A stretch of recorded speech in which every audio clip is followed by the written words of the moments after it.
2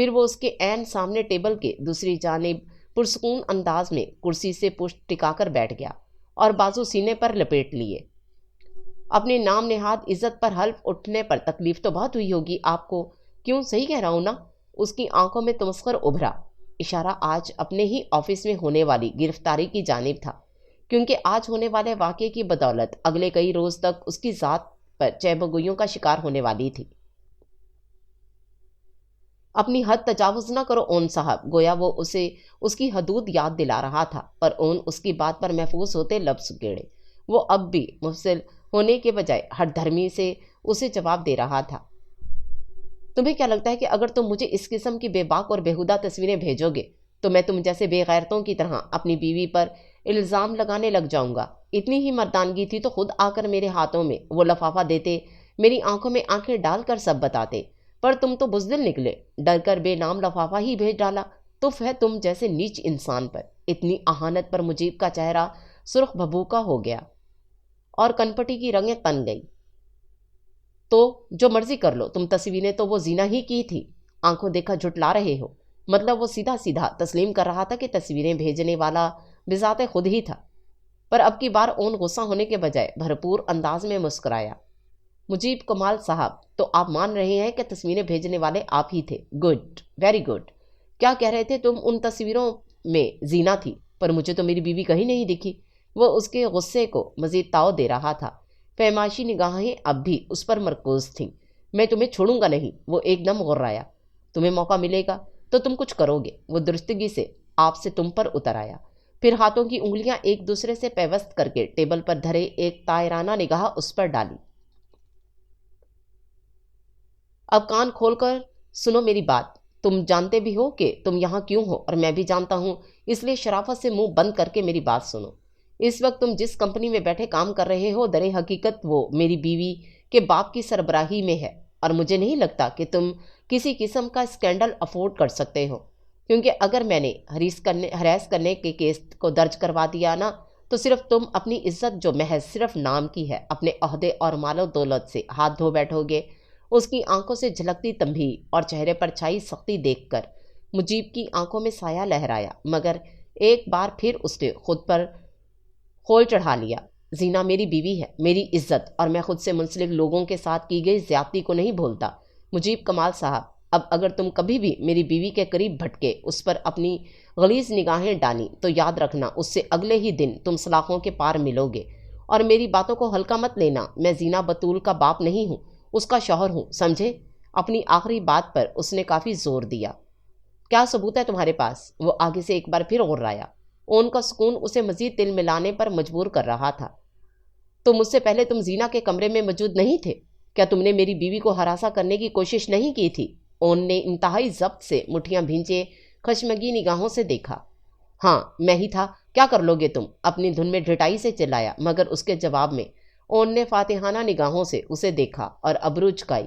نہایت ہی بے غیرت انسان ہو تم، مگر چلو جرم کو تسلیم کرنا بھی اچھا ہوتا ہے۔ اب ذرا میری پشت کے الٹے ہاتھ پر لگے سٹینڈ کے سامنے ہاتھ بھی ہلا دو تاکہ تمہارے مدح غش کھا کر گر جائے۔ اور اس بات پر مجیب کی بھک سے اڑی اور اس نے فوراً اسی جانب دیکھا، کیونکہ وہ خالی سٹینڈ نہیں تھا بلکہ اس پر چھوٹا سا کیمرہ اٹیچ تھا۔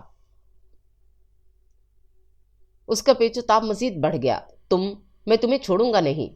وہ یکدم مشتعل ہو کر آگے کو ہوا۔ اچھا، کیا کرو گے تم؟ میرا قتل؟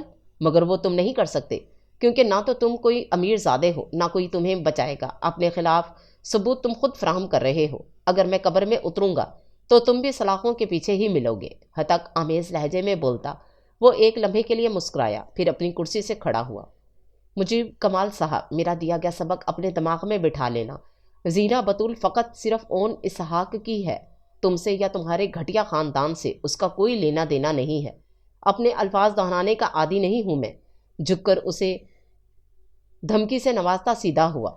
لے جائیں گے تمہیں یہ واپس، کہہ دینا غلط شبہ ہوا تھا، اور اگر نہیں بولو گے تو ٹھیک ہے، مجھے کال کر لینا، میں ثبوت لے کر پہنچ جاؤں گا۔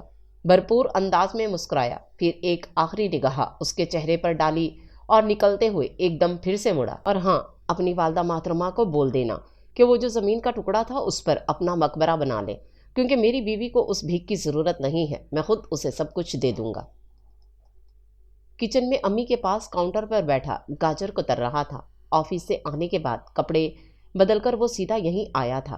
امی مسکرا کر کوئی بات کر رہی تھیں، جبکہ وہ بغور ان کی بات سنتے سر ہلا رہا تھا۔ جب امی نے ڈش اٹھا کر سامنے رکھی، کیا کرنے لگی ہیں؟ اس کا اشارہ ڈش کی جانب تھا۔ زینی کے لیے کھانا لے کر جا رہی ہوں، صبح سے ناشتے کے بعد کچھ کھایا نہیں۔ ایک نگاہ اس پر ڈال کر مڑ گئیں۔ اون چھلانگ مار کر نیچے اترا۔ ٹھہرے، میں لے کر آتا ہوں، آپ ٹیبل پر کھانا لگائیں۔ اس کی بات پر اون کی امی اس کی جانب گھومی اور مسکرا کر سر ہلا دیا۔ اون نے بقیہ بچی گاجر پلیٹ میں رکھی اور پھر مڑ گیا، کمرے کے سامنے ٹھہرا، دستک دی اور اندر داخل ہو گیا۔ ہمیشہ کی طرح آج بھی وہ کھڑکی کے سامنے پڑے صوفے پر براجمان ملی۔ کیسی ہو زینہ؟ مسکرا کر ایک طرف طائرانہ نگاہ اس پر ڈالی۔ ٹھیک ہوں، زینہ نے سنجیدگی سے سر ہلاتے جواب دیا۔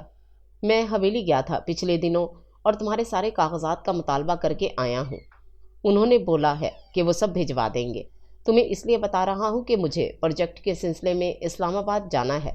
اگر پارسل آئے تو ریسیو کر کے دیکھ لینا۔ ٹھیک طرح اس کی بات پر زینہ نے سر کو اسبات میں ہلا دیا۔ اب آجو باہر۔ پینٹ کی جیب میں ہاتھ اڑستے 2 قدم آگے آیا تو زینہ نے سوالیہ نگاہوں سے اسے دیکھا۔ کیوں؟ کیا یار، کھانا کھانے آجو، امی نے بولا ہے۔ ان کی بہو کو باہر لے آؤں۔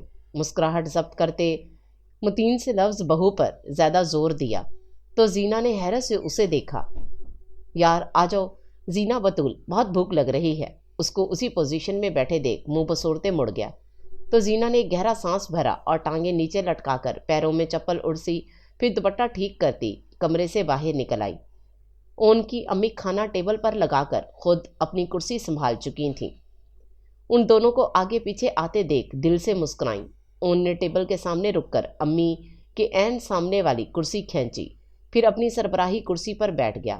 وہ زینہ کے لیے اشارہ تھا کہ وہ یہیں بیٹھے گی، جسے زینہ سمجھ بھی گئی تھی، اس لیے خاموشی سے آ کر بیٹھ گئی۔ اون نے باری باری دونوں کو دیکھا۔ چلو کھانا شروع کرو بچوں۔ امی نے اپنی پلیٹ پر روٹی رکھتے اون کی جانب ایک بڑھائی تو اس نے پکڑ کر اسے زینہ کے سامنے پڑی پلیٹ میں رکھ دیا۔ زینہ نے جھکا سر اٹھا کر دیکھا تو نرمی سے مسکرا دیا۔ پھر امی سے روٹی لے کر کھانے میں مصروف ہو گیا۔ ساتھ ہی گاہے بگاہے وہ دونوں ماں بیٹے بیٹھے ہنستے مسکراتے معمول کی طرح باتیں کرتے رہے، جبکہ زینہ خاموشی کے ساتھ چھوٹے چھوٹے لقمے لیتی کھانا کھاتی رہی۔ پھر اگلے ہی دن اون اسلام آباد روانہ ہو گیا تو زینہ پھر معمول سے ہٹ کر پورے دن اون کی امی کے ساتھ پھر کام کرواتی رہی۔ شام میں ان کے ساتھ مل کر چائے پیتی اور اس دوران وہ اسے اون کی باتیں بتاتی رہتی۔ اس عام سے دن کی طرح لاؤنج کے صوفے پر اون امی براجمان تھی، جبکہ زمین پر ان کے عین سامنے زینہ چوکڑی مارے بیٹھی تھی۔ اون کی امی انہیں ماک سے اس کے بالوں میں تیل لگا رہی تھیں۔ اتنے لمبے اور پیارے بالوں کا تم نے کتنا برا حشر کر لیا زینی۔ انہوں نے پیار سے ایک چپت اس کے سر پر رسید کی تو وہ مدھم سا مسکرا دی۔ پچھلے 1 ہفتے سے وہ مسلسل اس سے بول رہی تھیں، پر وہ ہر بار انہیں ٹال رہی تھی، مگر آج انہوں نے زبردستی کھینچ کر اسے اپنے سامنے بٹھا کر دھر لیا تھا۔ زینی، تم اب ہمیشہ مجھ سے مالش کروانا۔ ان کی بات پر یکدم اس کی مسکان پھیکی پڑ گئی اور اگلے ہی پل اون کی امی کو احساس ہوا کہ شاید وہ کچھ غلط بول گئیں۔ زینی، برا لگ گیا کیا بچے؟ متاسف نگاہوں سے اس کے جھکے سر کو دیکھا تو زینہ نے سر نفی میں ہلایا۔ میں کیا کروں زینہ، مجبور ہوں۔ میں نے اون اور تمہارے لیے اپنے دل و دماغ میں ارمان پال رکھے ہیں۔ تم دونوں ہی میرے دل کے بے انتہا نزدیک ہو، نکاہت سے بولیں اور پھر واپس اس کے سر کی مالش کرنے لگیں، مگر پھر تھوڑی دیر بعد اس کی چپ محسوس کر کے واپس خوشگوار موڈ میں ادھر ادھر کی باتیں کرنے لگیں۔ وہ نہ اون اور اس سے علیحدگی چاہتی تھی اور نہ ہی زینہ کے سر اپنی مرضی مسلط کرنے کو تیار تھیں، اس لیے فیصلہ ان پر ہی چھوڑ دیا۔ اون نے مسرور انداز میں گھر کے باہر گاڑی پارک کی اور آہستگی سے دروازہ کھول کر اندر داخل ہوا۔ دروازے کو اچھے سے بند کرنے کے بعد تسلی کی اور واپس مڑ کر لاؤنج کی جانب بڑھ گیا۔ امی کو فون پر اس نے بتایا تھا کہ اس کی واپسی کے امکانات اتوار کی رات یا پیر کی صبح میں ہیں، مگر کام جلدی ختم ہونے کی صورت وہ ہفتے کی شام کو نکل گیا تھا۔ گزرتے ہوئے اس کی نظر بالکنی کے کھلے دروازے کی جانب پڑی جو رات کے وقت ہمیشہ بند ہوتا تھا۔ تجسس کے مارے اس نے کندھے پر دھرا بیگ صوفے پر رکھا اور محتاط انداز میں قدم اٹھاتا اسی جانب آیا۔ تو نگاہ اس کی پشت سے ٹکرائی جو سیاہ رنگ کا جوڑا پہنے اس رات کا ایک حسین حصہ معلوم ہو رہی تھی۔ ہوا کی بدولت پشت پر بکھرے بال ہوا کے سنگ لہرا رہے تھے۔ وہ مہویہ سے سر افق کی جانب اٹھا کر چاند کو دیکھ رہی تھی۔ اون قدم اٹھاتا اس کے برابر ریلنگ کے نزدیک جا کر کھڑا ہوا۔ زینا، وہی نرم آواز جب زینا کی سماعت سے ٹکرائی تو ایک دم اس نے منہ موڑا۔ آپ کب آئے؟ شوق سے آنکھیں پھیلائے وہ سوال کر رہی تھی۔ اون اس کے تاثرات دیکھ کر ہلکا سا مسکرایا۔ جب تم پوری دنیا سے غافل ہو کر چاند کو دیکھ رہی تھیں۔ اس کے جواب پر زینا نے واپس گردن موڑی۔ امی کہاں ہیں؟ سو گئیں، زینا نے جواب دیا۔ اون نے اس کو دیکھا۔ اب رنگت کی زردی بالکل سرے سے ختم ہو چکی تھی، جبکہ رنگ نکھرا نکھرا ہو رہا تھا، جبکہ صحت بھی بھلی معلوم ہو رہی تھی۔ وہ ویسے بھی اس سے بات کر کے حتمی فیصلہ کرنے کا سوچ کر آیا تھا۔ کل بھی پوچھنا ہی تھا، آج ہی پوچھ لینے میں بھی کوئی حرج نہیں تھا۔ ہمت مجتمع کر کے اس نے گہرا سانس بھرا۔ زینا، کیا تم اپنے کیے گئے مطالبے پر اب بھی قائم ہو؟ کیا تم اب بھی مجھ سے طلاق لینا چاہتی ہو؟ کیا تمہارے دل میں میرے لیے تھوڑی سی بھی جگہ نہیں ہے؟ میں تمہاری ہمراہ زندگی گزارنا چاہتا ہوں۔ ایک موقع تو دو مجھے۔ اس کی بات پر زینا نے نظروں کا ارتکاز بدل کر اپنے برابر کھڑے شخص کو دیکھا، جس کے چہرے پر تھکن عیاں تھی۔ نیلی ڈریس شرٹ کی آستین فولڈ کر کے رکھی تھیں اور بال پیشانی پر بکھرے تھے۔ سب سے آخر میں اس نے ان بادامی آنکھوں کو دیکھا، مگر ہنوز خاموش رہیں۔ ٹھیک ہے، اگر تم نے میرے ساتھ نہیں رہنا تو پھر میں تمہاری بات مان لیتا ہوں، مگر اس کے بعد تمہاری رہائش کا انتظام میں خود کروں گا۔ بھلے تمہارا مجھ سے کوئی رشتہ نہ رہے، پر امی سے تو ہے نا۔ میں تم پر کسی قسم کی زور زبردستی نہیں کروں گا، تم اپنے فیصلوں میں آزاد ہو۔ اس کو چپ پا کر 5 منٹ کے توقف کے بعد وہ شکستہ دل سے نظریں اس کے چہرے سے ہٹا کر اپنی آواز کی لڑکھڑاہٹ پر قابو پاتے آہستگی سے بولا۔ یہ بات وہی جانتا تھا کہ اس نے پوری بات کتنی مشکل سے کی تھی۔ آپ مجھ سے اس دن پوچھ رہے تھے نا کہ میں ان کے سامنے اپنا دفاع کیوں نہیں کیا؟ زینا نے اس کی بات کے جواب میں اس کا بہت دنوں پہلے پوچھا گیا سوال دہرایا۔ تو اون نے نگاہوں کا ارتکاز بدل کر اسے دیکھا۔ پتہ ہے اون، میں بھلے جتنی مرضی دلیلیں، صفائیاں اور وضاحتیں کیوں نہ دے دیتی، وہ میری ہر بات کو رد کر دیتے۔ میرا کچھ بھی بولنا بے سود تھا۔ جہاں پر مجھے بچپن سے کسی قسم کا حق ہی نہیں ملا، جہاں میری ذات کو کوئی اہمیت ہی نہیں تھی، وہاں میرے الفاظ کو کیوں اہمیت دی جاتی؟ وہ اون اسحاق نہیں تھے جو آنکھوں دیکھا جھٹلا کر مجھ سے وضاحت طلب کرتے۔ وہ ٹھہری اور برجستہ اس کی بادامی آنکھوں کو دیکھا۔ آپ جانتے ہیں مجھے صرف مان، عزت اور تحفظ، فقط صرف یہ 3 چیزیں چاہیے۔ آپ مجھے دیں گے یہ سب؟ اپنی انگلیوں پر گنتے اس نے اون کو امید سے دیکھا تو اس نے سر اسبات میں ہلایا۔ آپ بابا کی طرح مجھے کبھی گھر سے باہر تو نہیں نکالیں گے؟ کیا آپ مجھے مان اور عزت و تکریم مہیا کریں گے؟ کسی کی بھی بات پر بھروسہ کرنے سے پہلے ہمیشہ مجھ سے جواب وضاحت طلب کریں گے؟ مجھے کچھ نہیں چاہیے اون، سوائے ایک پرسکون زندگی کے۔ میں تھک گئی ہوں، بچپن سے لے کر آج تک اکیلے دنیا کا سامنا کرتے کرتے۔ میری زندگی میں 2 مردوں نے انتہائی منفی اثر مرتب کیا ہے۔ ایک میرا سگا بابا جنہوں نے مجھے مان دیا اور نہ ہی پیار، دوسرا وہ غلیظ انسان جس نے میری زندگی میں جو تھوڑا سا سکون تھا وہ بھی ختم کر دیا۔ اب آپ ہیں، مجھے ڈر ہے کہ کہیں آپ بھی ان دونوں کی طرح میری ذات کی دھجیاں نہ اڑا دیں۔ محض ایک عورت ہونے کی بدولت آج تک مجھے ہر قسم کی اذیت دی گئی ہے۔ اب کی بار اگر ایسا کچھ ہوا تو میں بہت برے طریقے سے بکھروں گی۔ وہ بھرائی آواز کے ساتھ اون کے سامنے اپنا خوف بیان کر رہی تھی۔